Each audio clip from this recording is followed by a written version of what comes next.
Hey everyone, and welcome back to Rip City Real Talk. We're back. It's Craig Moshkow and Anthony Blaylock back for another episode. How you doing, man? Good, buddy. It's a long week. There's a lot of games a lot of hit and miss this week. So a lot to cover. Got a new Blazer that we're gonna finally kind of really sit down and break down. So yeah, lots of good stuff, man. Happy to chat with you.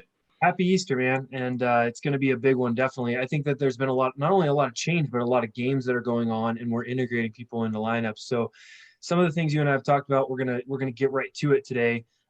It's hard to remember back. It was a whole week ago now, but last week we played the Raptors, and it was kind of a weird game because it's not a revenge game, but it is for the guys we just traded, which is Rodney Hood, Gary Trent Jr., and then obviously we have Powell. So what'd you find from that game?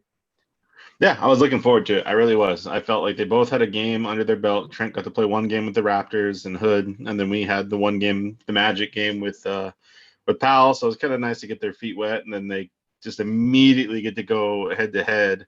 Mhm. Essentially playing the same position, a really small guard lineup, both playing small forward. I loved it. I thought it was a fun matchup the entire time. Trent really didn't do anything to us. I think he shot 2 of 12. Yeah. Um, and the thing that I felt was most interesting about that game is that Hood closed that game out against us over Trent. So I thought that was kind of an interesting takeaway that I had from that game, that Hood was out there instead of Trent in the final minutes of that game when we had Powell out there. Yeah. So kind of an interesting tidbit there. Yeah, definitely. I mean, to his credit, Rodney had looked good that game. He scored 11, but he did it really efficiently. He did it old school Rodney Hood, which is getting kind of a one-on-one in the block, going to work. He had a lot in his bag for the game. I do agree Trent didn't do much. I think that people are making a lot about Norman Powell starting, and I think that something that we need to think about is against smaller teams, Stotts is going to want to try to go small. But there's going to be matchups where he's not comfortable starting Powell and he will move him to the bench. I don't know what those lineups are yet. We are yet to see something like that. But I think that this Norman Powell thing gives us the ultimate versatility in the lineups. I think you could still see DJ start against bigger teams. And if we want to get a more defensive presence out there, do you think that's possible, or is Powell just locked in as the three?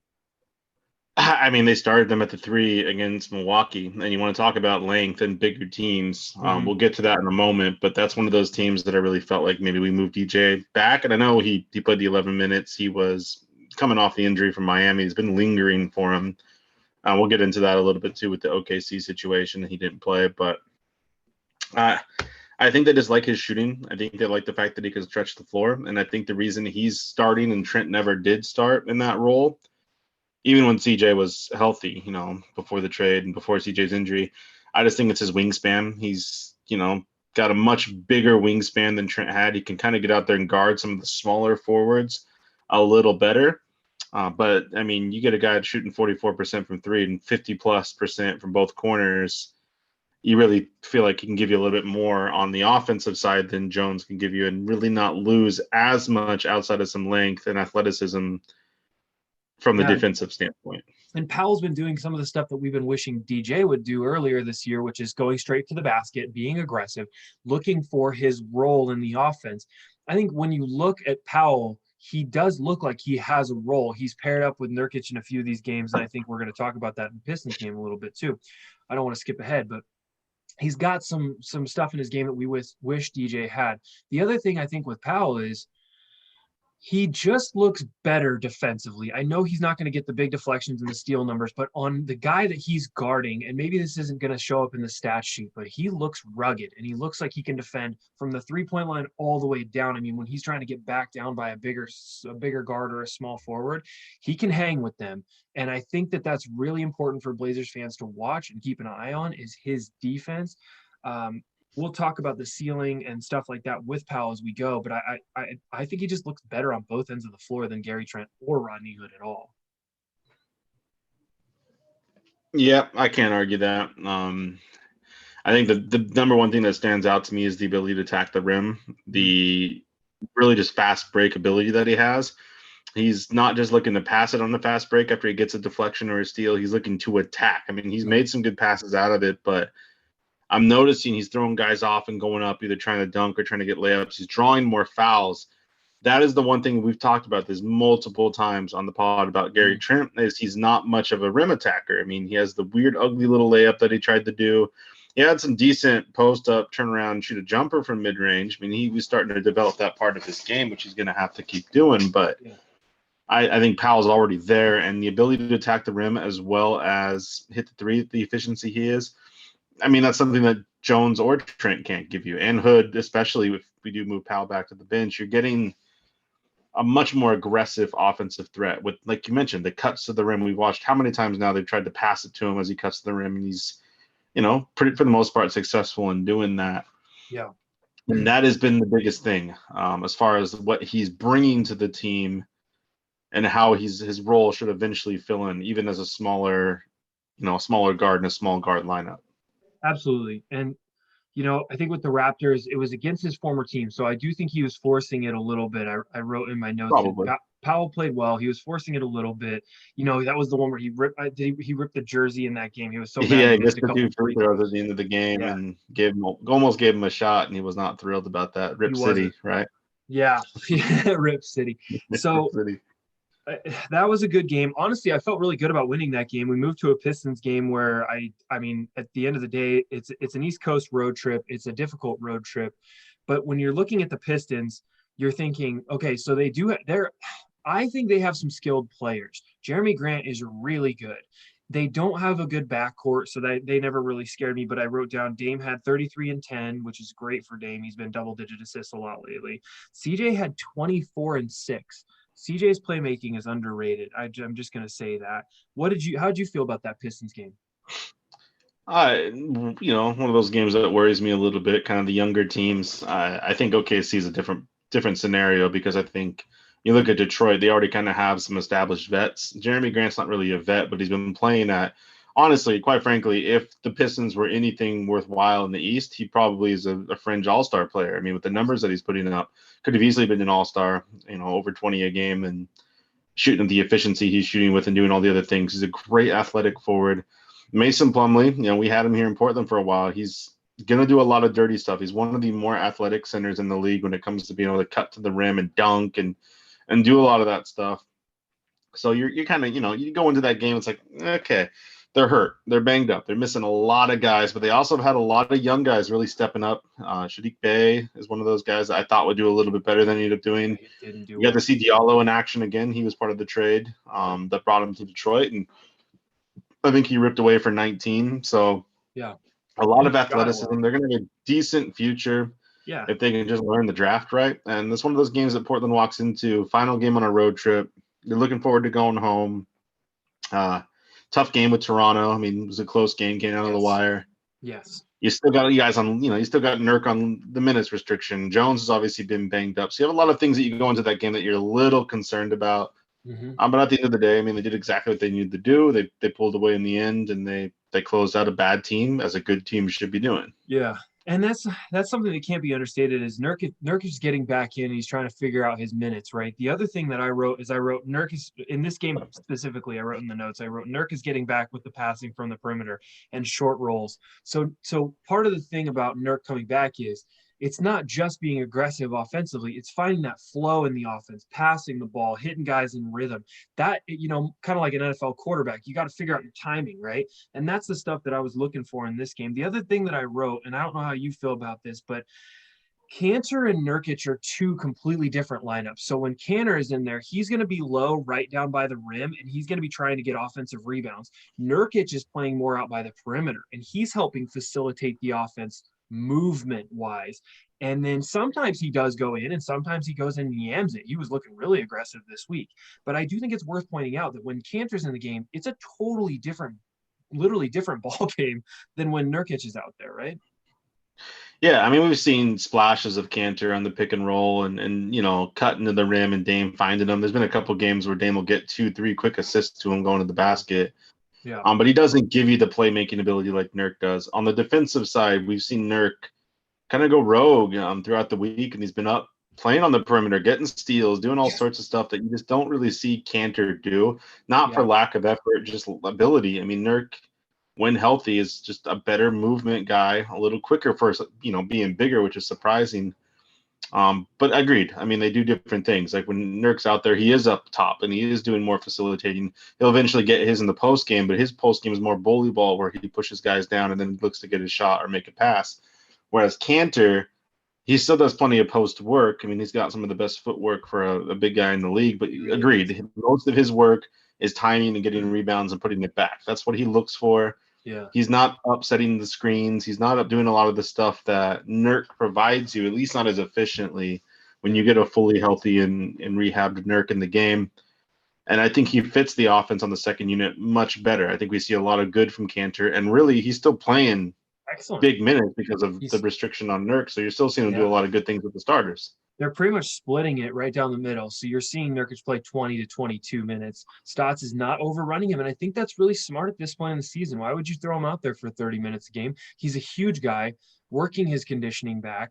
You don't want to re-aggravate an injury. So I think it's really smart. And Cantor's been playing at a super high level, so you shouldn't just rip his entire workload away. It makes total Right. sense to me. Yeah, I agree. I think, and you see a lot of that. A lot in the next couple games are the same way. So They really were. And you're gonna laugh. that's good. The next note that I wrote, which is kind of funny that I wrote this right before the Bucks game, is I put, did the Powell trade change the ceiling completely for this season? So whether it be Nurkic coming back, or I think in my opinion it's mostly Powell, but do you think that trade has changed the ceiling for Blazer fans where they're saying, okay, we were like a first round exit, now I'm thinking that we can make a run? Is that possible? I wouldn't. Yes, I mean, of course it is because Powell's a better player than Trent. Right.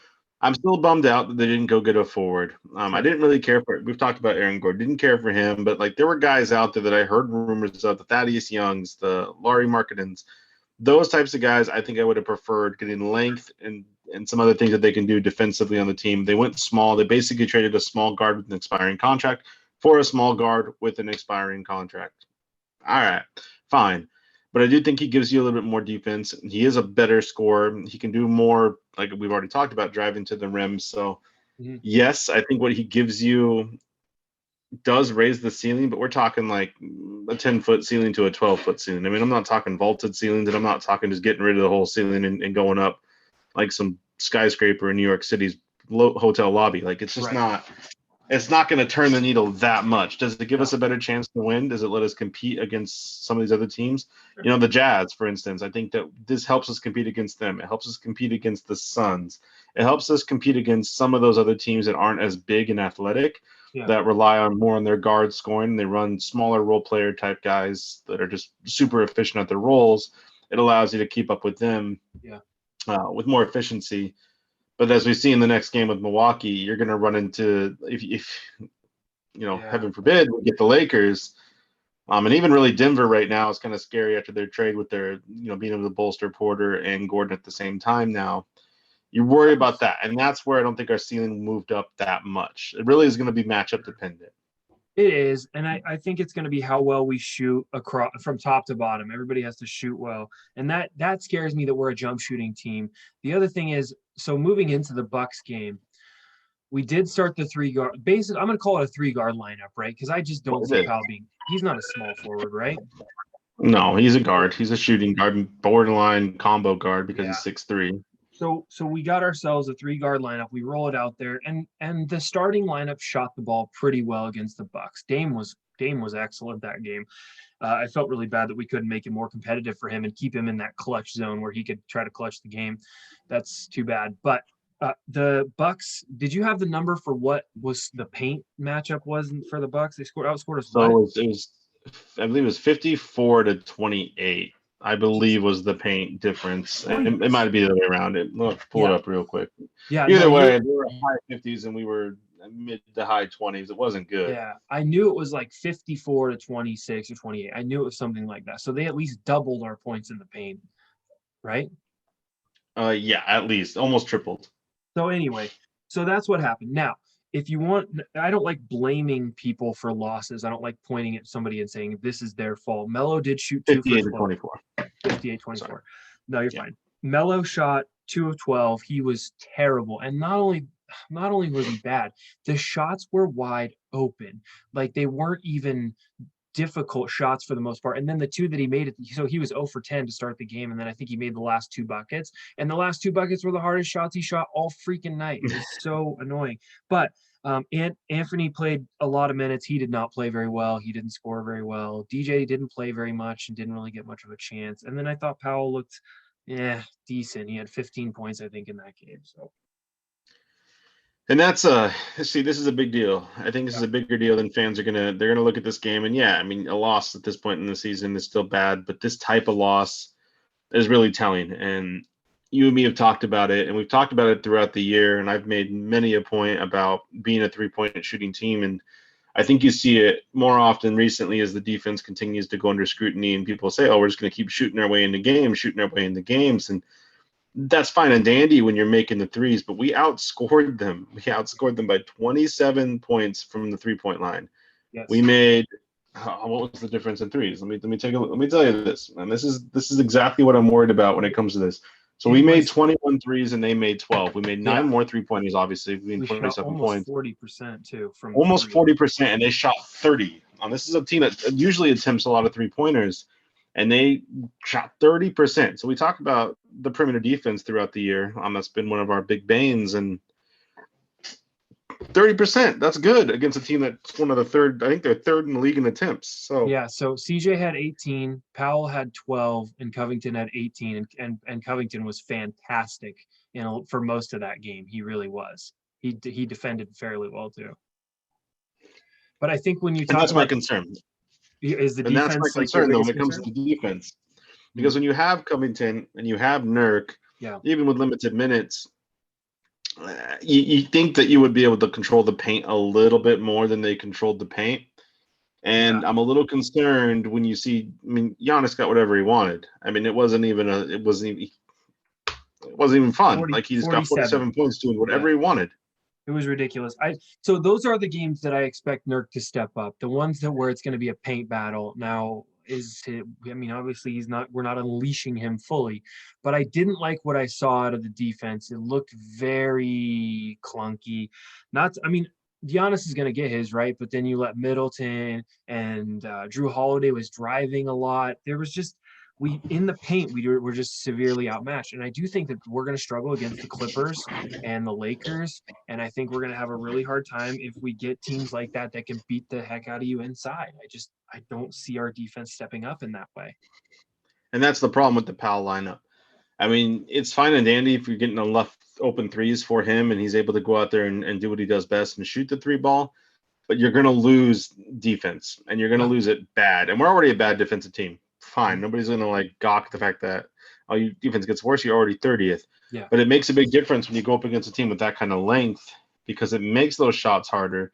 And being a team that basically only scores the 3-point ball, I mean, that's our offense is a lot of threes. Number 1 in the league in attempts. If you're missing, and then you can't stop the other team in the paint, especially when you do as good as you do in the perimeter, it's going to be ugly. And there's a lot of teams in the West that are going to shoot a lot of 3 balls, and you need to be able to stop that. And when you're doing that, you should be controlling the paint, and that's how you're going to try to win games, is by controlling the perimeter, making them go in low, and then out shooting them on the other end. It's going to be a problem if you can't stop points in the paint like that. Yeah, and not to say that this would have changed the entire game, but if I think DJ either being hurt or whatever was going on with him only playing 11 minutes, I do think that's a better matchup for him, and I don't understand why he wasn't utilized more, and then he sat the next game against the Thunder for rest or whatever because he had been banged up. I don't know. DJ feels like the answer to me in those games. In a game where we're playing against a bigger, longer, stronger team in the paint, you slap DJ on their second best player. It would have been Chris Middleton, in my opinion, or Drew, whichever one you wanted him to lock down. I just think that you would put Nurkic in the paint and you try to get DJ on their best, either perimeter or their second best scorer, and try to shut him down that way. And that's the injury. I mean, he didn't play much because of the injury that he sustained against Miami, and we saw that when he missed the game against OKC. Granted, we didn't need him, luckily, but yeah, it still worries me. I mean, they want to run the 3-guard lineup. Stotts really wants to get Powell looks, and he wants to really take some pressure off of Dame and CJ, and that's kind of one of the reasons you go trade for Powell. Yeah. And I get that, but it's just, even with Melo shooting bad and the guy is missing a lot of open threes, you still outscored them by 27 and you got beat by 18. That's a problem. And hopefully it's a fluke. I hope so. We've been beaten up on the bad teams. We took care of Toronto. They're not a playoff team. We took care of Detroit. They're not a playoff team. And we took care of OKC. I mean, they're not a playoff team. Yeah. But the playoff teams are the teams that we need to really start watching these matchups. Even if we've talked about this, even if we don't win, fine.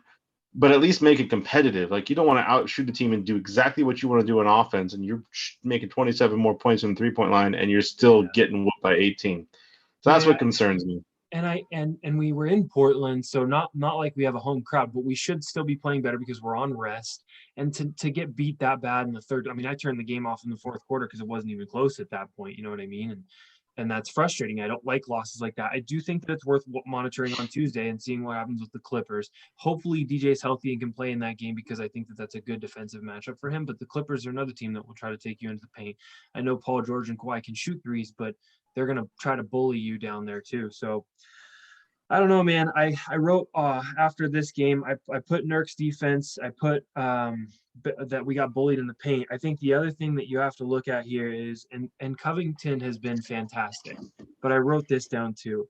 Do you think we didn't trade for Aaron Gordon because we like Covington and what he brings both defensively and from the 3-point line? Like, do you feel like Covington is so good or at playing at a high enough level to where we just didn't feel like we needed to trade for Aaron Gordon? It's a good question. I mean, Not I think necessarily, Covington's a because good I pair think for there him. were talks, and the talks did die off. I mean, there were rumors about it, and I would believe it. I think they were just fine moving Covington to the 3 and playing him at small forward and getting an aggressive power forward, if that's what they wanted to do. I think at the end of the day, it came down to a team not, like Denver not wanting Gary Trent, or I should say Orlando. Maybe they didn't want to re-sign him. Absolutely. Maybe we didn't offer that. And maybe we just really wanted to get a better shooter and a more athletic guard. And that's just what he wanted. I don't think it had anything to do with Covington. I think they're comfortable with him. He's very well could be one of the top defensive players in the year, could be first team all defense, could at least be second team all defense. I don't know honestly how much they look at the defensive rating of the team as a whole when they make those decisions, but he very well could be up there. And he's been shooting lights out, 50% from the 3 from March. He's been about 39% overall since the All-Star break, so he's above his career average. He's doing really, really good since the All-Star break. Yep. And yeah, I mean, I wouldn't say that maybe they just didn't give as much of an offer. They didn't go as aggressive because they are comfortable with Covington. I don't think it's crazy to assume that. I think so. I think he's been playing really. I just think he's a great pair for Dame and CJ. I think you're comfortable with him playing 35 to 38 minutes if you need him to. You're comfortable with him doing a lot of stuff. He's not as much of a get on a guy and lock him down defender as I thought he would, like a man-on defender. He's a great team defender, and he's a great deflector of passes. He's been a disruptor. I think Powell's been a great disruptor since he got here. I see him getting his hands on the ball all the time. Gary was a better defender man-to-man. He would swat that ball out of people's hands. He was a good one-on-one defender. But I do feel like we have better help defenders and more deflections happening now. We just got to get these guys comfortable, and we got to get Nurkic comfortable. I think he's a big key to our defense, and he just hasn't looked like it He's yet. the only key. I mean, he's the biggest key. You're absolutely right. I mean, when Nurk can get back to 25 to 30 minutes, hopefully a game, and really start playing in crunch time and locking down the center and playing like he used to play and making himself a force, even if he gets in the foul trouble, and even if he's, at least you have the energy, which can kind of allow a guy like Covington to really start to stretch back out and do what he's been doing and deflecting those balls and getting in the lanes and having a little more freedom to be reactive versus having to continue to go into the paint. They drive on a kick and then run all the way back out to the sideline to try to stop an open 3.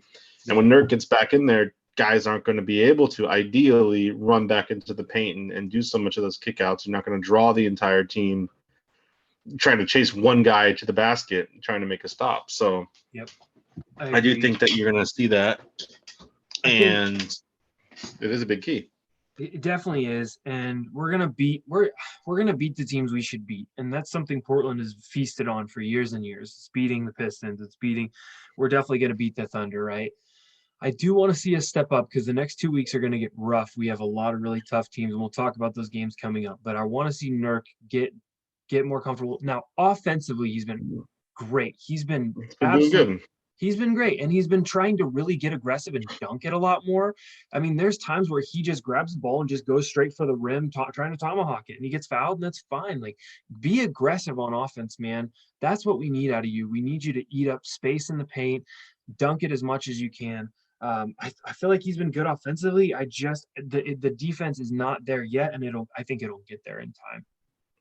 Well, you got to remember he's got to get used to playing not only with Covington because realistically he's been hurt, hasn't got to be out there, but now you throw Powell into the loop, who is a smaller guard, who is a smaller just defender in general, and even with the hustle and the energy that Powell brings, you're still going to have a lot of lapses with coverage, guys just being bigger and longer and being able to get past this. And I don't care how good Covington is. I honestly don't care how good Nurk is. I mean, he could be the best defensive big in the league.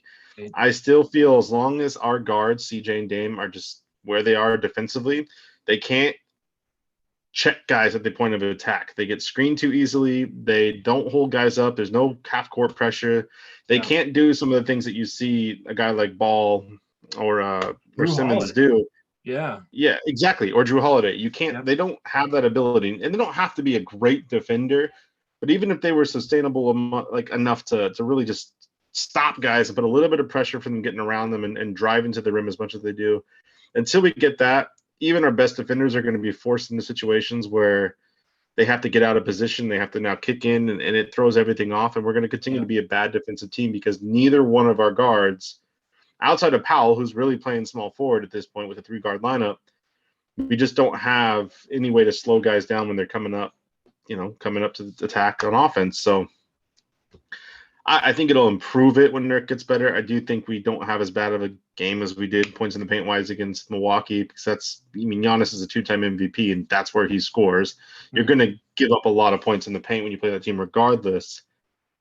But yeah, I mean, I don't know, man. It's just like, I don't know. I mean, Nurk's a big key, but I think people have to have an expectation this defense is never going to be good, Stotts or no Stotts. Yeah, I think realistic is a good word for it. I think you hit it head on there.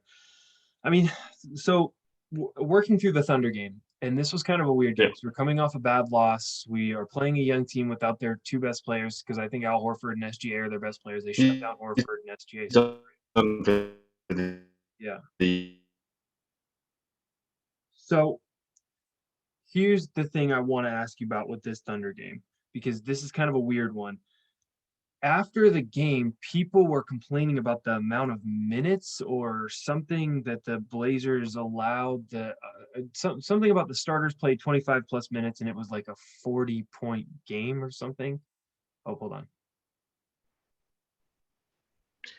Yeah, so I mean, they're out without their 2 best players. I haven't barely even seen Horford play all year anyway. But without Shai Gilgeous and really quite a few of their other guys, they traded away Diallo. They traded away some guys to get more picks this year anyway. And so you look into the situation where you get a young team, 2 19-year-olds, just a bunch of guys that really just trying to make their name in the league right now, and they're kind of seeing what they have before they go out and use their million draft picks over the next 3 years. So Dame and CJ, they played 25 and 26 minutes respectively. Yeah. I don't think Powell played more than like 24 minutes. It was limited for a lot of those guys. I mean, Nurk is still at his 19 minutes, and I think Kanter had to play a little bit more. And I don't remember how many minutes Covington played. But the reason we bring this up, fans were definitely not thrilled with our starters playing more minutes than they oughta. And I get that. I understand. I don't think 25 minutes is that big of a deal. And you don't want guys to, how do you put this, like, to get rusty. You want to be out there playing and kind of, even if they're just going through the motion. I do think I would like to see Dame get a little more rest, more so than probably CJ, because CJ and Nurk are still coming back from injuries. They're still kind of getting in the groove. I mean, CJ hasn't really had any issues and he hasn't had restrictions, granted, but he still missed a lot of time playing with Covington, and you're still integrating Powell into your system. Kanter still potentially with to play big minutes because Nurk is kind of injury prone, and if he doesn't get back to full strength, who knows? So I'm not necessarily opposed with them playing a little more minutes against a bad team as more of a, sad as this is to say, a practice run, just to kind of get the chemistry down, find out where you want to be and where you're going to attack from, who's going to get open and how, who's setting the screens, who's in defense, what zones you're going to play, how you're going to switch. All that stuff is important, and Dame has to be out there to do that. I think you brought it up when we were getting ready to start this recording today about we have 2 games before the Clippers. I mean, we have a couple nights off, more than enough time for them to rest up. But fans are pretty upset about it. They were pretty, I mean, all over social media, it was like, why are the starters still in there at this point? We're up by 40. Why are they still in there? Can't say I'm a coach, but I think the reasons that I just mentioned, to my mind, I would assume is why you still run them out there. And to be fair, we do have a tendency to give up big leads. Maybe not 40 points, but until it's over, you just want to make sure you have you guys out there. Yeah, I don't hate it at all. I think first of all, we're running with less guys than we normally do because Stotts is not going to play CJ LB. He's not going to play a lot of these young guys. So when you're looking at it, Cantor gets 30 minutes, and then Nasir Little got 24 minutes. And I think it was good for Nasir Little to get a bunch of run in that game because he'd been kind of hurt and he needed to kind of work his way back. I'm fine with it. I don't really care. I don't think our team is one of those teams that's going to wear themselves out. I mean, for the last 5 years, CJ McCollum has like either led the league or been second in the league in the most amount of distance ran. He never gets tired. He never loses his legs. Dame is always one of the clutchest players. It doesn't bother me. I would rather work the kinks out with the starters and figure out our lineups than shut somebody down like Dame just because you don't want him to play over 20 minutes. He's a star. He works his way into conditioning. He's ready to play 30 minutes every night, and he's never going to shut himself down. So I don't share the concerns there that other people do. Yeah, I mean, load management's a big deal. It's a big topic throughout the league. I think it has more so to do with guys when it comes to injuries, and you see Kawhi miss a lot of time. You see a lot of guys miss games, especially veterans, when they get up to that point where it's maybe an easy win or it's already done and they sit them at the second half or what have you. I don't know. I mean, I definitely see the argument for wanting to sit Dame in that kind of a situation. I get it. I get that you want him to rest up. He's been taking a beating. He's had the knee thing, which is another kind of small concern for me. But after the butt kicking that you just got from Milwaukee, I think that it was just a get right game. And when you have these weird get right games, you kind of have to, especially in the second of a back to back. I don't know. I'm torn between it because I'm not mad at them playing him like some people are, but I also understand the argument where it's like that game is done. Play CJ, play Nurk, play Cantor, play all these other guys, play Powell. Get him out there, get him.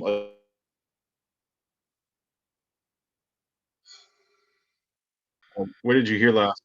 Yeah, I don't know, man. When we're looking at this game, and this is something that I would talk about every single time we're beating a bad team, is I understand the load management thing with Dame, and I completely understand that Nurkic only played 18 minutes in that game. So when you're talking about guys that are more prone to injury, we definitely didn't play him that much. But the thing is, with a young team like that in a get right game, we've had 2 days of rest. It's a fairly short season. I'm not too worried about it. I mean, if something pops up and we lose a guy like CJ long term again, then maybe I'll think about it. But I really think we got to work some of these guys back before playoffs start. And playoffs are coming faster than people think. I mean, in a month from now, it'll be playoff time. So we don't have really time to sit on and rest guys.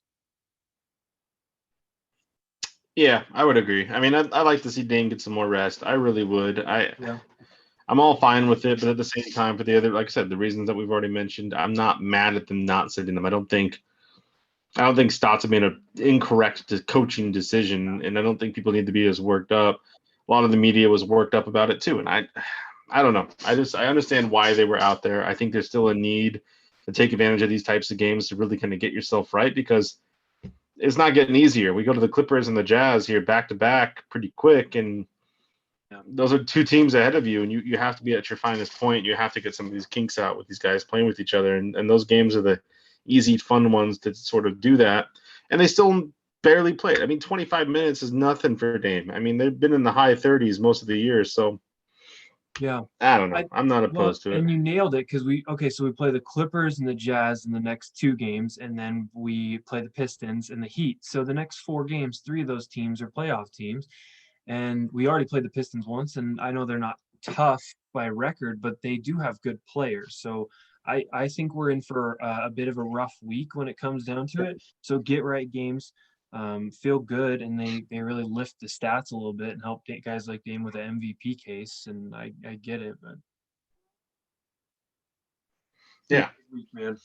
So that's kind of that's a good branching point onto our next piece here. I want to kind of touch on really this. I don't care about Detroit or the Heat right now. We'll talk about that. We can, but yeah, road trip, Clippers and Jazz, man. This is going to be, to me, one of the bigger tests at this early part of the final third of the season, getting ready for seeding position, because we're not going to catch the Jazz, probably not going to catch the Clippers overall with the way our schedule is, but I want to see how we compete against teams that ideally will eventually probably see in playoffs at the rate we're going. Yeah, we're the 6 right now, so it's super funny. So right now we're 30-19. We're the 6th seed. The 5 is the Lakers, and then the Nuggets are 4. So if you think about it, if playoffs started right now, guess who we'd play? We'd get the Clippers in round 1, so that we play them on Tuesday. If we were to drop 2 games and we went down to the 8th seed, we'd be in the play-in, and we would have to play against Utah. So the next 2 teams are teams that we very well could play against in the very first round of the playoffs. And that's why I think you and I, we are much harsher on the team in games where we are playing against a playoff level opponent. When we beat the Thunder, it's not like you and I have celebratory beers and get super excited about it. It's kind of like, okay, you won a game, we should win. Tuesday is the big test for me. You're going into LA. You are in a crazy second half of the season, and I think LA is at full strength. I mean, it's pretty early to tell, but their guys are okay, right? I think Paul George played last night, and I think George and Kawhi are playing. Okay. So, I mean, I feel good about it. The other thing is they're integrating Rondo into their lineup. I don't think he's really played much for them, but they are going to try to replace Patrick Beverley, I think, with Rondo. I don't think he's going to come off the bench. Do you?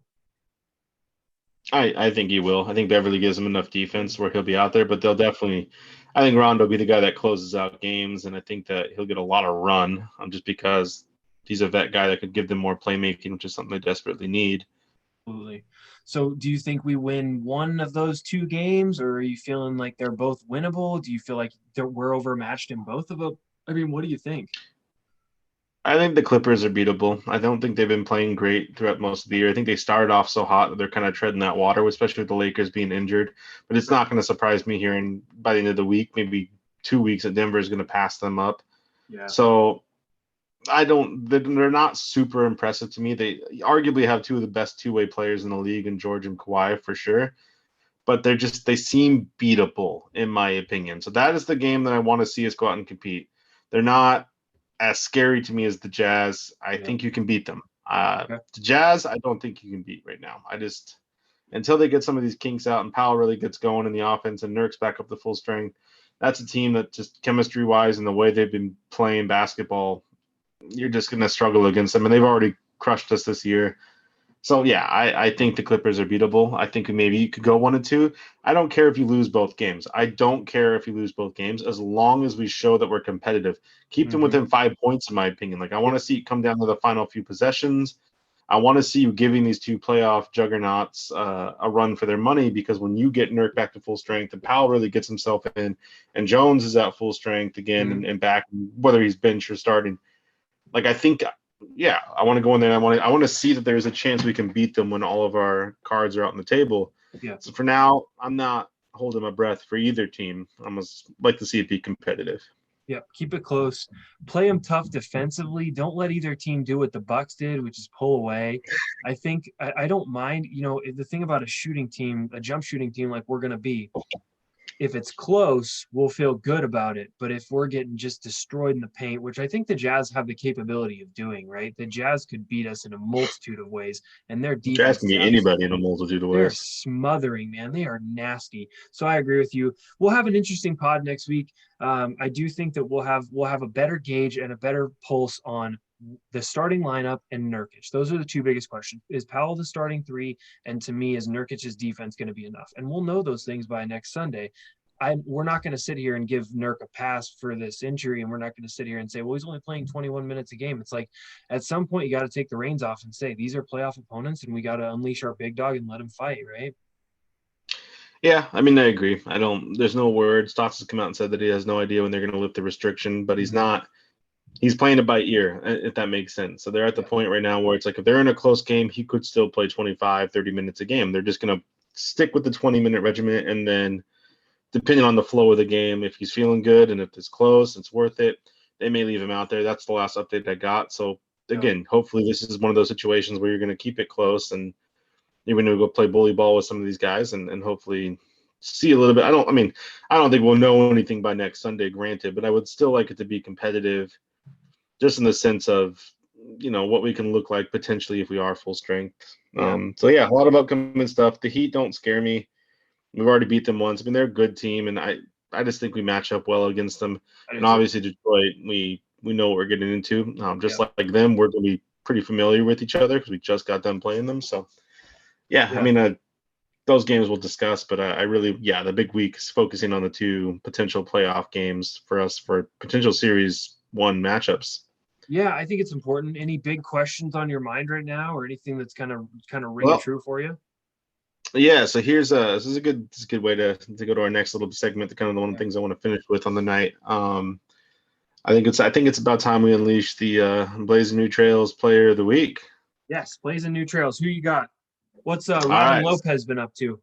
no, Rob, not much, not much. So my guy, this is a fun one, man. I'm looking forward to this one. This one I'm Yeah. excited about actually because he he was only a Blazer for maybe a couple minutes. But Oh, yeah, Rondé Hollis Jefferson, my guy. yes. He's in the news. So for people who don't know, Hollis Jefferson was a draft pick that Portland drafted Hmm. essentially for Brooklyn. He ended up Yes. going to Brooklyn and started his career there.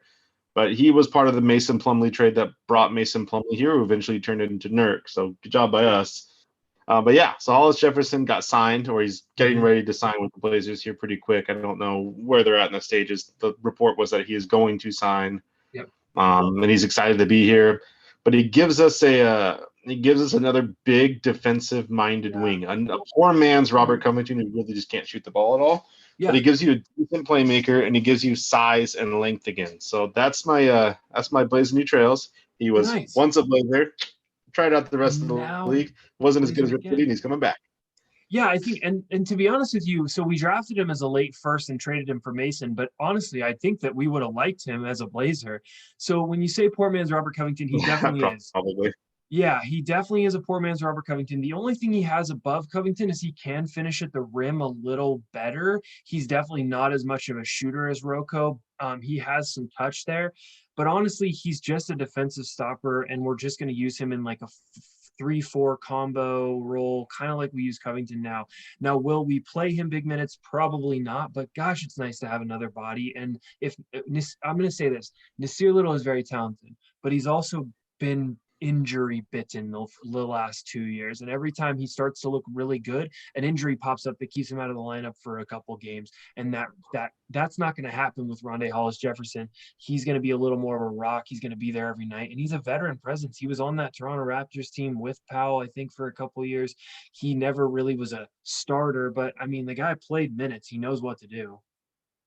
Yeah, for sure. And for those who don't know, Portland ended up having to they had to sign somebody. You had to have 14 people on the roster by the end of the week just for league rules. So they decided to go out and get him. And I think this is kind of, again, he's not going to play much, but when you go out and trade for a guy like Powell and you don't improve your defensive front court much, that this is kind of that move to give yourself that depth. For reasons that you just said, man. It's like Little is he's not going to play over Little, I wouldn't think, I don't because think Little's so either. just been involved in the Yeah. team a little bit more, and Little really has been playing at a decent level considering the Yeah. minutes that he's getting when he has to play. But if he gets hurt again, and especially with Jones being kind of banged up now, Yeah. Jones has really been hats off. The guy's super tough, but Yep.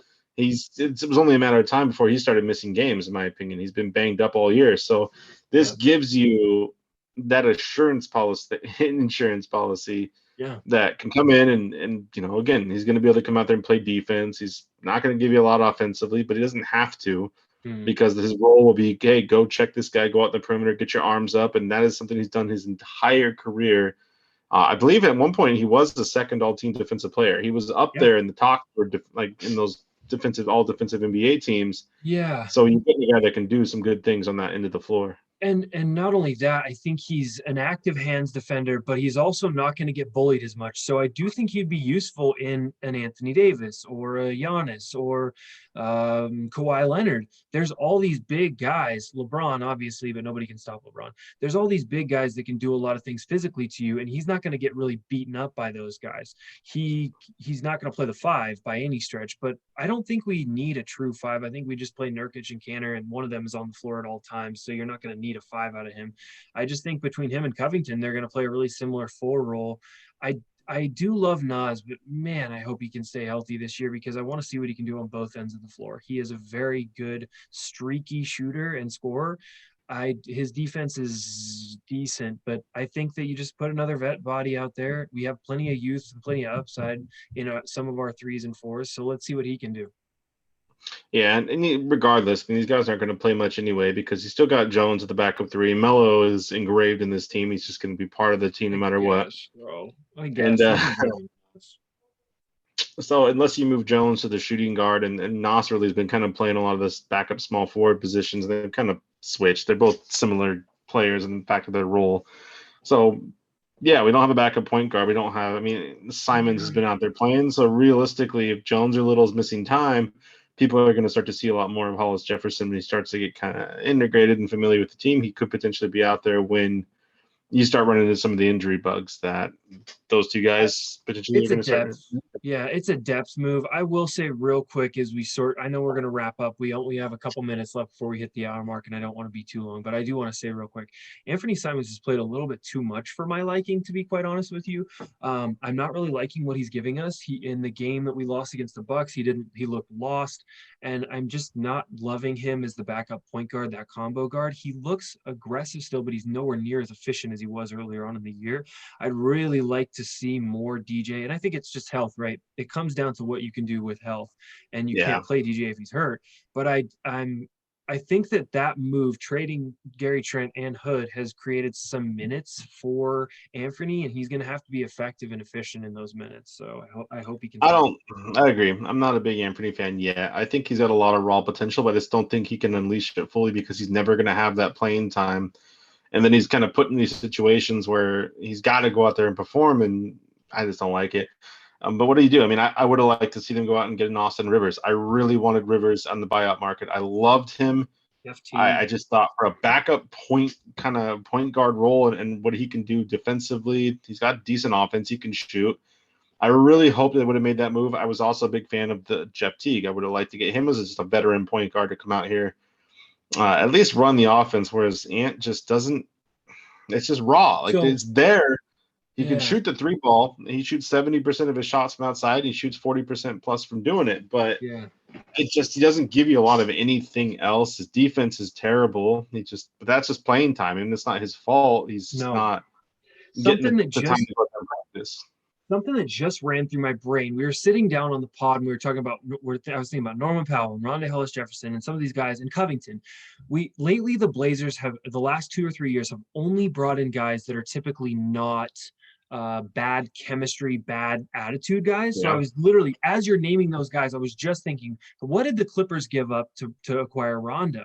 And then I was like, well, the Blazers would never do that because we would never want to bring a guy who could potentially be a locker room cancer. And we only go for high character guys.